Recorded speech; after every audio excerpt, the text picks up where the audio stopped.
Bismillahirrahmanirrahim. Ya ayyuhalladzina amanu taqullaha haqqa tuqatih wa la tamutunna illa wa antum muslimun. Wahai orang-orang yang beriman, bertakwalah kalian kepada Allah dengan sebenar-benarnya takwa, dan janganlah kalian mati kecuali dalam keadaan beragama Islam. Wa qala idzan bismillahirrahmanirrahim. Ya ayyuhalladzina amanu dakhulu fis-silmi kaffatan wa la tattabi'u khutuwatis syaitan innahu lakum aduwwum mubin. Wahai orang-orang yang beriman, masuklah engkau ke dalam Islam secara sempurna, dan janganlah engkau ikuti langkah-langkah setan, karena sesungguhnya setan itu musuh yang nyata bagi kalian. Musuh kalian bukan ulama, musuh kalian bukan polisi, musuh kalian bukan tentara, musuh kalian bukan aparat, musuh kalian bukan pejabat, musuh kalian adalah setan, di mana setan itu musuh yang nyata bagi kalian. Itu kata Allah. Dan ternyata di tempat ini baru saja kita tarawih, banyak juga setan yang berkeliaran di tengah-tengah kita. Setannya bukan pocong, tapi setannya berupa handphone. Orang sudah ceramah masih sibuk juga dia. Itu setan itu mengalihkan perhatian. Bapak Ibu tahu enggak? Saya baru tadi malam mendarat dini hari dari umroh. Hanya beberapa jam tidur, pergi lagi ke sini ke Semarang. Belum beberapa sampai di hotel, belum sejam lanjut lagi pergi ceramah. Untuk apa? Menghargai undangan gubernur Jawa Tengah. Begitu sangat saya menghormati acara ini, saya bilang sama istri saya, kamu harus tahan dulu untuk dapat pelukan dari suamimu. Kenapa? Menghormati undangan. Jadi tolong juga kasihan, hormati dan hargai perasaanku. Simpanlah dulu tuh handphone selama saya ceramah. Boleh Bu? Ibu-ibu yang pegang handphone selama saya ceramah, saya doakan suaminya kawin lagi. Nah, baru dia simpan HP-nya. Wa qala idzan bismillahirrahmanirrahim. Innallaha wa malaikatahu yusalluna 'alan nabi. Ya ayyuhalladzina amanu sallu 'alaihi wa sallimu taslima. Sesungguhnya Allah dan para malaikatnya bersalawat kepada Rasulullah Muhammad sallallahu alaihi wasallam. Maka wahai orang-orang yang beriman, bersalawatlah kalian kepada Rasulullah dengan sebaik-baik salawat. Allah perintah kita puasa, Allah tidak menunaikan ibadah puasa. Allah perintah kita sholat, Allah tidak menunaikan ibadah sholat. Allah perintahkan kita haji, Allah pun tidak melakukan haji. Tapi ketika Allah perintah kita salawat, jelas dengarkan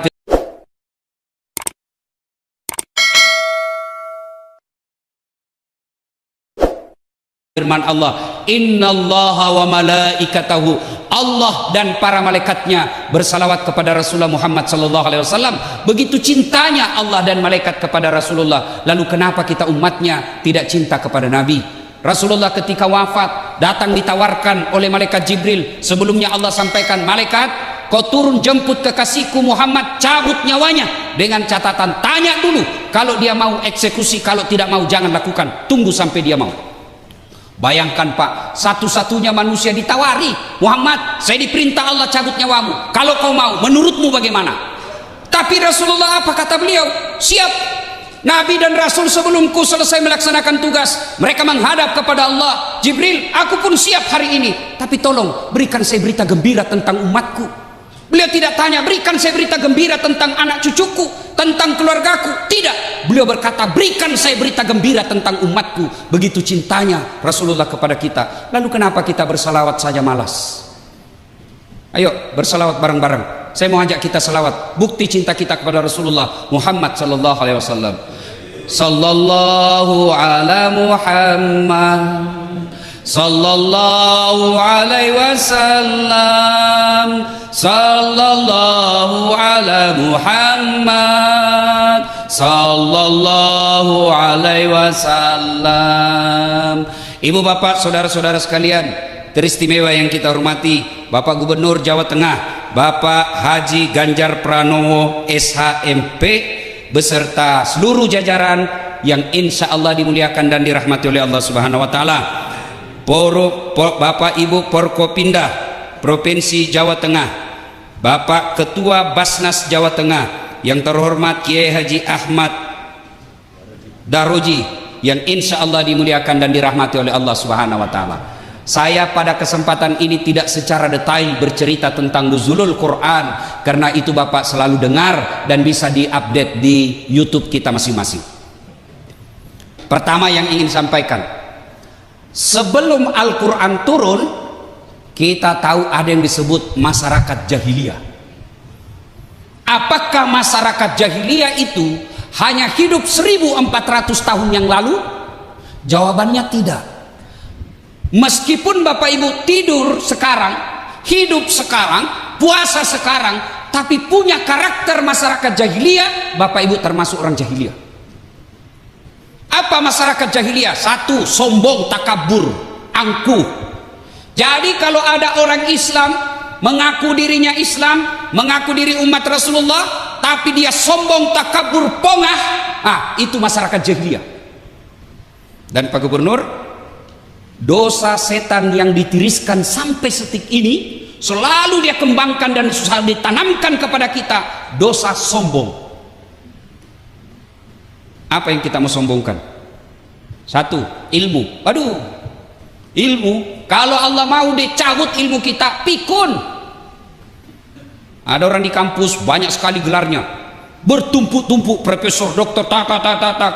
Begitu mau pensiun usia 70 tahun, mulai pikun-pikun, Pak. Diprotes sama istrinya, Pak, biasanya kalau kau mau pergi mengajar kau cium-cium jidatku, ini sudah hampir 1 minggu tidak pernah lagi kau cium saya. Kata suaminya dalam hati, astagfirullah, berarti siapa kau cium selama ini? Ternyata pembantunya dia cium, Pak.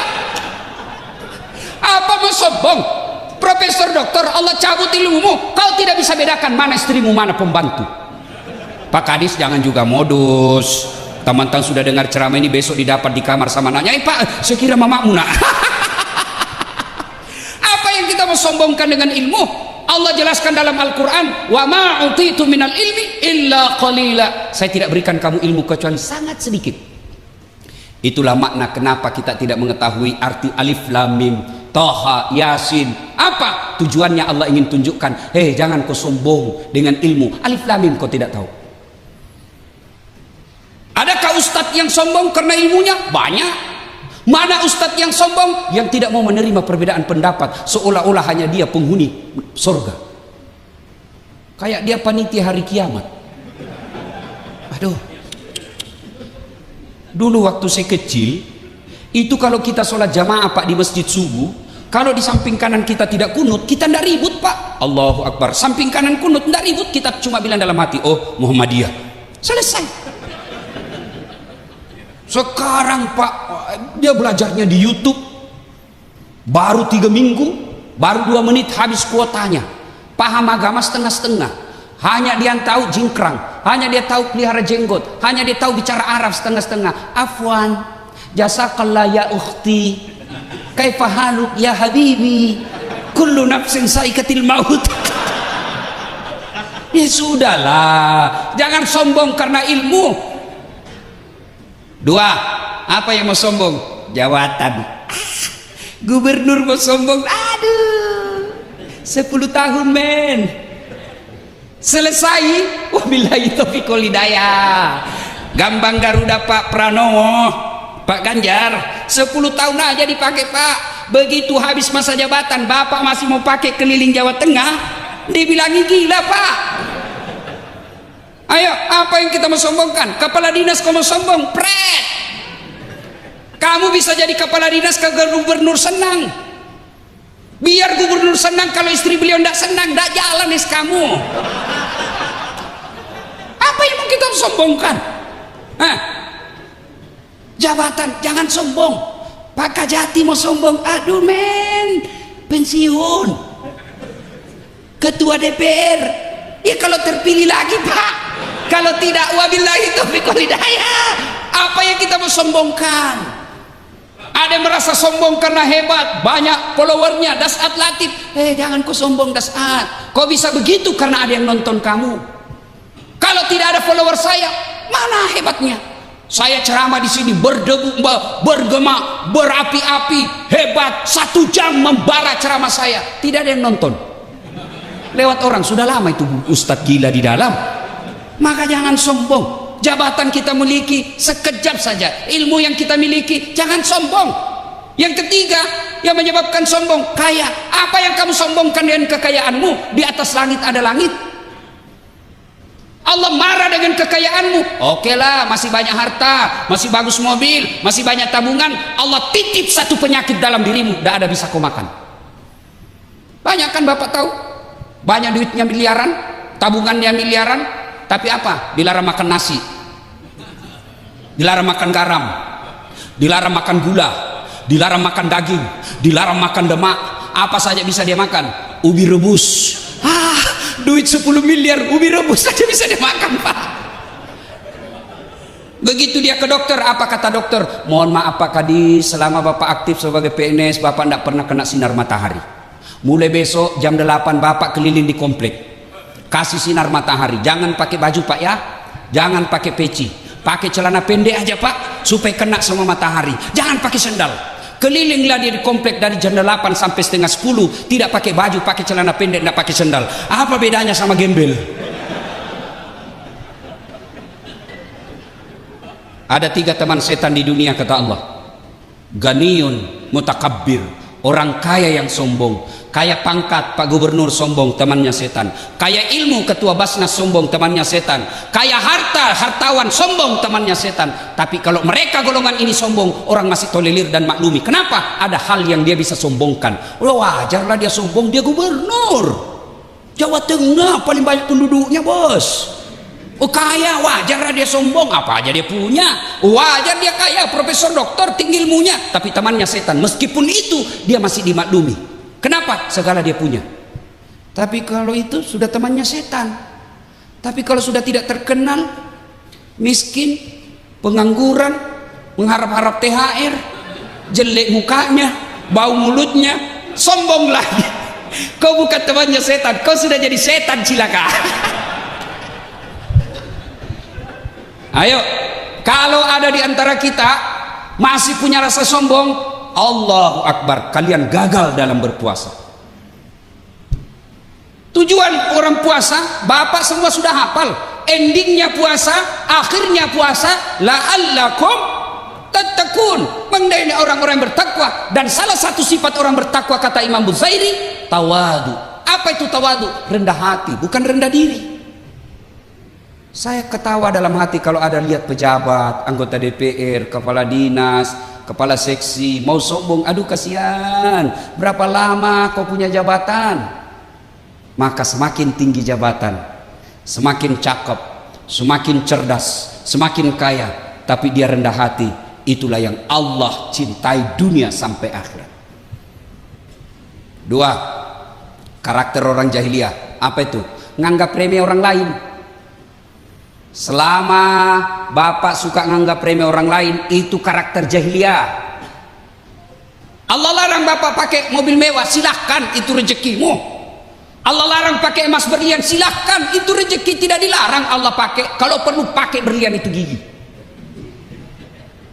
Kan ibu-ibu sekarang itu begitu kayanya, giginya aja dia kawat Pak. Dulu waktu kita kecil pagar yang dikawat Pak, sekarang gigi dia kawat-kawatnya Pak. Kalau masih mahasiswa saya masih senang lihat Pak, tapi kalau sudah istri kepala dinas sudah mau 50 tahun pakai kawat juga terlambat. Ini namanya STNK, sudah tua nakal kembali. Sudahlah, daripada pasang behel Bu, lebih baik itu harga behel kirim untuk kehidupan ibu di kubur. Nganggap remeh orang lain. Mana disebut nganggap remeh orang lain? Nih, Bapak diangkat kepala dinas, meremehkan pegawai honor. Itu sombong, masyarakat jahiliyah itu. Ada pegawai honor di sini? Ada? Banyak kan? Saya tahu penyanyi lagunya kalau pegawai honor.